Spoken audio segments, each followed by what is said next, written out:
girl is still sound asleep, but her body is slowly slipping. Below her is a height of 10,000 meters. If she falls from this position, there won't be any less debris. She felt something was wrong and woke up instantly, but it was already too late.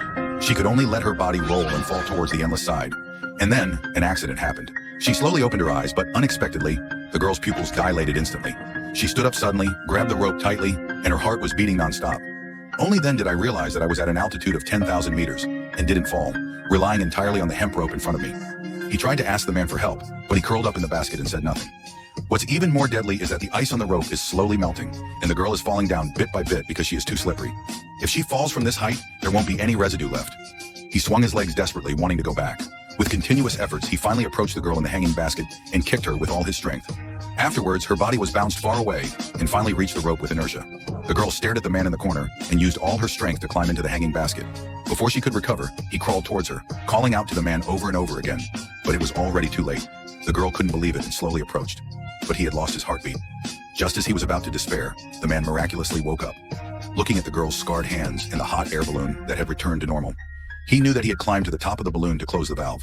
The two survivors of the disaster excitedly discussed the future. But not long after, they suddenly found that the snowflakes that had fallen had stopped, and finally even began to float up as if they had been enchanted. The girl then realized that it was not a problem with the snow, but rather the hot air balloon descending too fast and catching up with the falling snowflakes.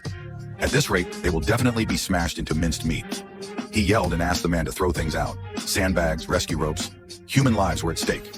At this moment, no matter how important it was, they were all thrown away together. In the end, he even threw away some heavy coats. The speed of the hot air balloon descent is getting faster and faster, and the things in the basket have been emptied, and it is about to fall to death. The man asked the girl to climb onto the ring, and he followed with a dagger. He wanted to cut off the heaviest hanging basket, but he didn't believe it and couldn't slow down his speed. As the man's movements became faster and faster, the hanging basket was cut one after another until there were only two left. Watching the ground getting closer and closer, the man became more and more anxious. Unexpectedly, one of them failed to stabilize, and the two almost fell down. The girl didn't expect that the bookworm, who usually looks formal, would not fail in critical moments. As the last rope was cut, the speed of the hot air balloon slowly decreased. However, the experienced girl knew that this was not enough. The speed was still too fast. With such a high distance, the two of them could not survive. Under the surprised gaze of the man, the girl resolutely stood on the edge of the iron ring. He wanted to give his life to the man and win a chance to live. The man's breakdown made him stop, but he couldn't stop the girl who had made up his mind. At a critical moment, he looked at the balloon and suddenly thought of something. Without explaining to the girl, he shouted, "Either don't die or live together." Before the girl could react, he grabbed the rope that fixed the balloon and cut it off. The hot air balloon instantly turned into a parachute and slowly fell.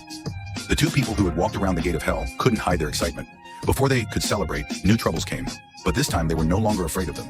They held each other's hands and fearlessly dived into the forest.